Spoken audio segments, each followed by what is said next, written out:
What's up, guys? Critical Smash here. I just got back from the Portland Retro Gaming Expo in Portland, Oregon, and oh my gosh, that place was super cool. It's the first time ever going up there, visiting, specifically for the Portland Retro Gaming Expo. Had a couple reasons I wanted to go up there. I wanted to meet a bunch of content creators, which we ended up doing. I'll show you that here in just a few. But also wanted to pick up a bunch of games. My wife and I collect together. We went up and we had an awesome time. So yeah, without further ado, kicking off, you see the sweet Intellivision lanyard. They were giving these out for the badge. So you got the badge itself here, modeled after Mega Man 2, which you'll see we got the Mega Man music and a couple Mega Man pickups. But yeah, we got the badge after Mega Man 2 there with the Expo towers in the background there, the building. Very nifty. We actually brought our own lanyards because we didn't know what kind of lanyard we were getting, but the sweet Intellivision lanyards, oh man. And these were there because Tommy Tallarico was there promoting some new stuff, and he was also doing signings, and I got to meet him and get some stuff signed as well, which I'll be sharing in this. So yeah. And then the manual for it as well, or rather the program guide for the con. PRGE 2018. Look at that. Love it. That's cool. Love the amount of love in there. And keeping with the Mega Man, first game I got Mega Man 2 for the Game Boy. This was a game I got in a trade, actually. I brought a whole box of stuff for trade. Wasn't really expecting to get this game or any of the Mega Man games for the Game Boy, but I've really wanted them. I had them on my wish list, and I saw it, and the guy made me an offer, so that was pretty rad. And then same with Mega Man 4. I have Mega Man 1 through 3. Picked up 4 here. Very clean. Label looks great. Everything about this is beautiful. Just need 5 and 6, and then I'll have all the Mega Man games for the NES. So yeah. Definitely, if you're going to a convention, bring stuff for trade, because you can get a whole bunch of commons, like Wrath of the Black Mana, which you may or may not be in the market for some cheap common games, but there you go. We also got Max. Picked that up too, just another game I didn't have that I wanted to play. And a good game, we got Track and Field 2. I don't even think I own, I don't own the first one. So picking that up was nice. Everything was super clean. Picked these up. They're just like super cheap. So I was like, why not? Three Stooges. I know it was a friggin' terrible game. I don't care. I just wanted it because, I don't know, at this point, the last thing I saw on it was when the Angry Video Game Nerd did a video on it and saw how bad it was. And I was like, okay, I'll get a little bit of a kick out of that. Why not? Sure, let's go. A game I did want, Tiny Toon Adventures for the NES. This is a game that's been on my wish list for just like friggin' forever, and finally got it. Label's got a little bit of damage, but I don't care. I just really wanted to own this. I've got like some hacked systems that I've got this on, and this is like an easy, quick go-to game for me to play. Just super nostalgic for the series as well. And then along the lines of common games, I picked up To the Earth for the NES. Haven't popped in or tested any of these yet. I assume they all work, but yeah, I'll have to do that pretty soon here. But yeah, always nice to pick up some new stuff that I don't have. Something I did have was Snake, Rattle, and Roll for the NES. I had this game loose forever, and then I finally decided to pick up this game for the just a complete copy of it. So yeah, it was really rad to find that. I got a sweet deal on it, and I said, why not? I'll go ahead and pick it up. And yeah, Snake, Rattle, and Roll for the NES, a complete copy. So, very nostalgic. One of the first games I ever owned. And then getting into some Genesis territory, I picked up Dinosaurs for Hire. I got this in a trade.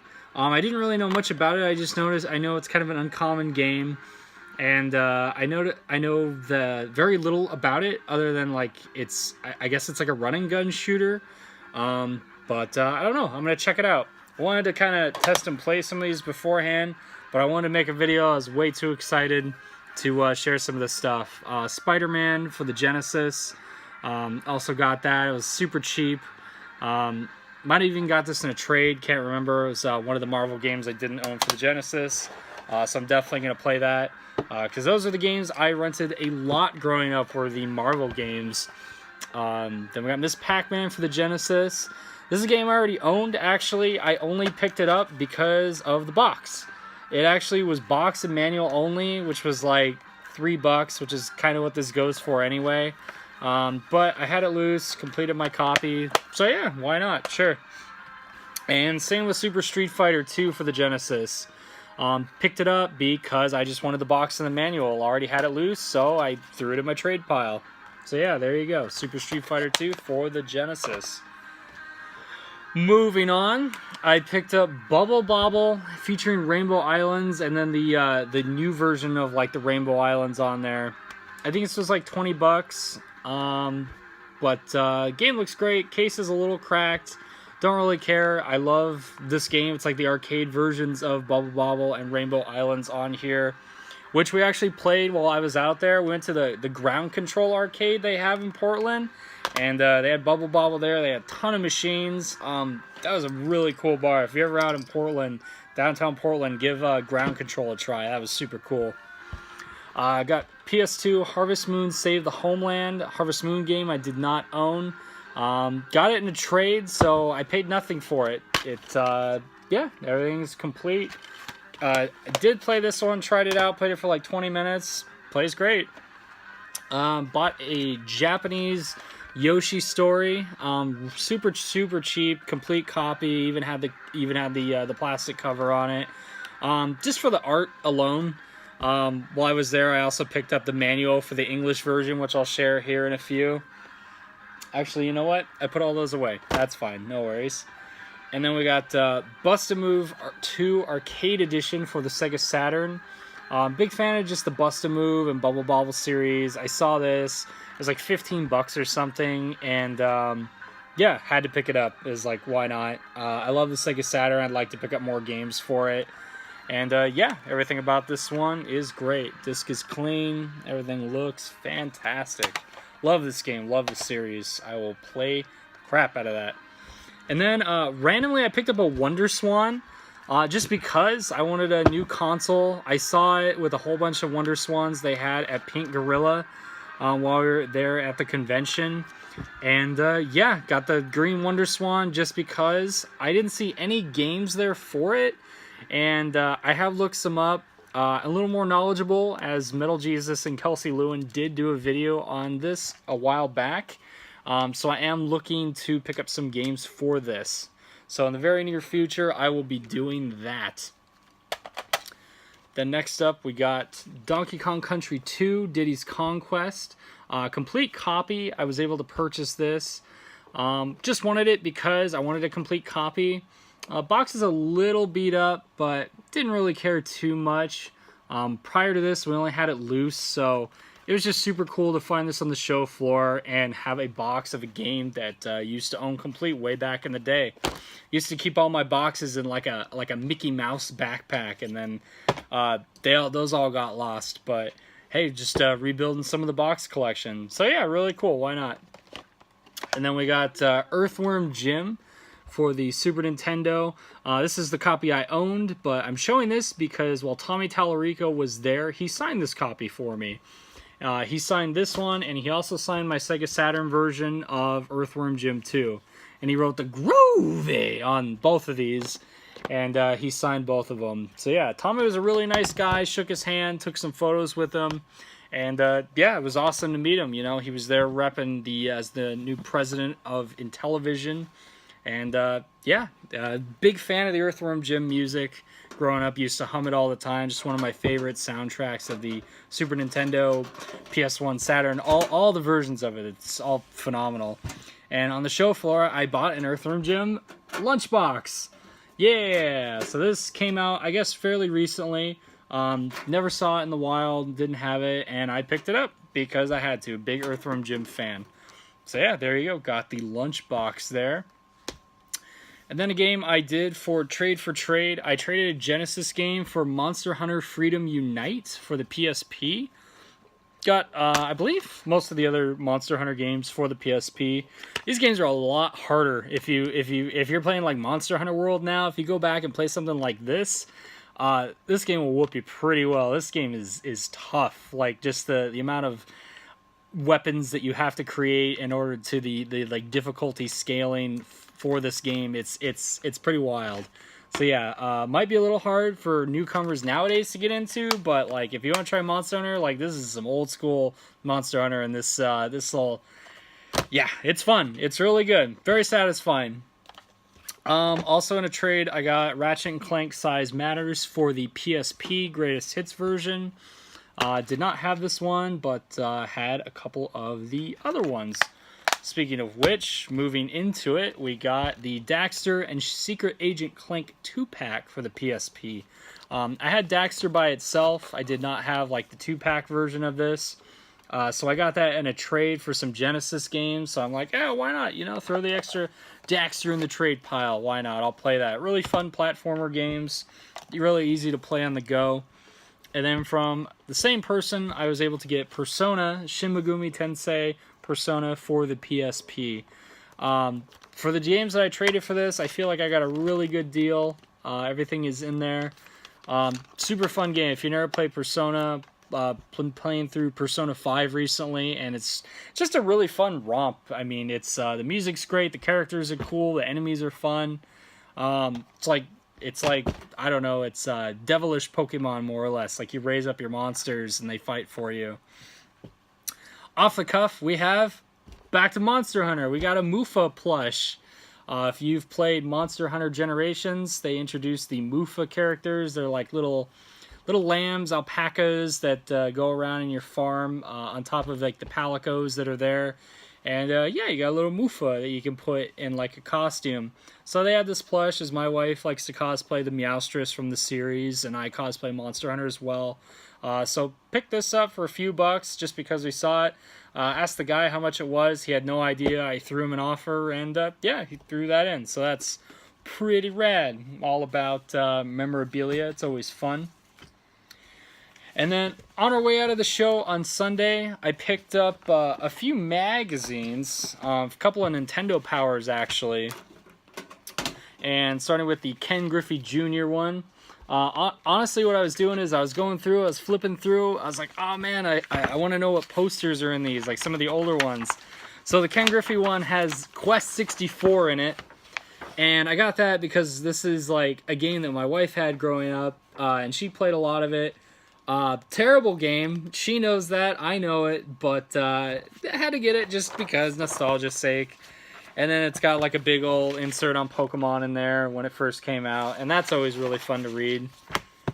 And then picked up a Nintendo Power Tetris Attack on the cover of that one. You open that one up, and the poster inside of that one here. Actually, it's got a big old spreadsheet spread out for Mario 64 when that came out, so that's super rad. Love seeing that stuff when such iconic games come out. And let's see here. Oh, it's a Pilot Wing 64 poster in that one. But I got it just for the Tetris Attack cover. My wife and I, we like to play a lot of Tetris Attack. It's one of the fun wind-down games. Next Nintendo Power I got was the Bomberman Hero version. Yeah, Bomberman Hero. It's supposed to have like a big, like 64-page or 36-page insert on Pokemon. It did not. That one was not in here, but that's okay because it didn't have the insert. But it had this rad poster. Pokemon coming soon to the Game Boy. Yeah, soon you and your friends will be trading in your link cables and your Game Boys in the schoolyard, and you guys are gonna have a blast. It's gonna be super fun. Telling you, this Pokemon series, man, it's gonna blow up. It's gonna be real good. It's gonna be real good. Let me tell you. Okay, and then a couple of artists I went up to while we were there, and big Bulbasaur fan, so I picked up a couple Bulbasaur buttons there. Let's see, we got this one here. Pretty cool. He's looking kind of gruff, little mean, little Bulbasaur. And then the same artist made a Pusheen one, Pusheen in like a Bulbasaur costume. So that's kind of cute. And then I got this sticker from a gentleman that I picked up a rupee pin from. That's on one of my hats, one of my Zelda snapback hats. I was wearing that around the show the day after I got it. And then I picked up this giant Ultimate Guide to the NES library. Oh, 10 years worth of NES history. Thanks to Mr. Pat Contry here. Pat the NES Punk put this book out. It is massive. He put a lot of work into this. Himself, Ian Ferguson, they did a lot of reviews inside this. Just a beautiful, beautiful book, just detailing every game, just like the good, the bad, what's just legendary about it, why it's bad, why to get it, why to not get it. Both Pat and Ian signed the book, so I'm going to be reading this for a while yet. There's a lot of NES games you probably don't know about, and having something like that on hand is super cool. Hardcover book, really well made, couldn't be happier. So yeah, thanks to Pat for putting that out there. Ooh. Ah, beautiful.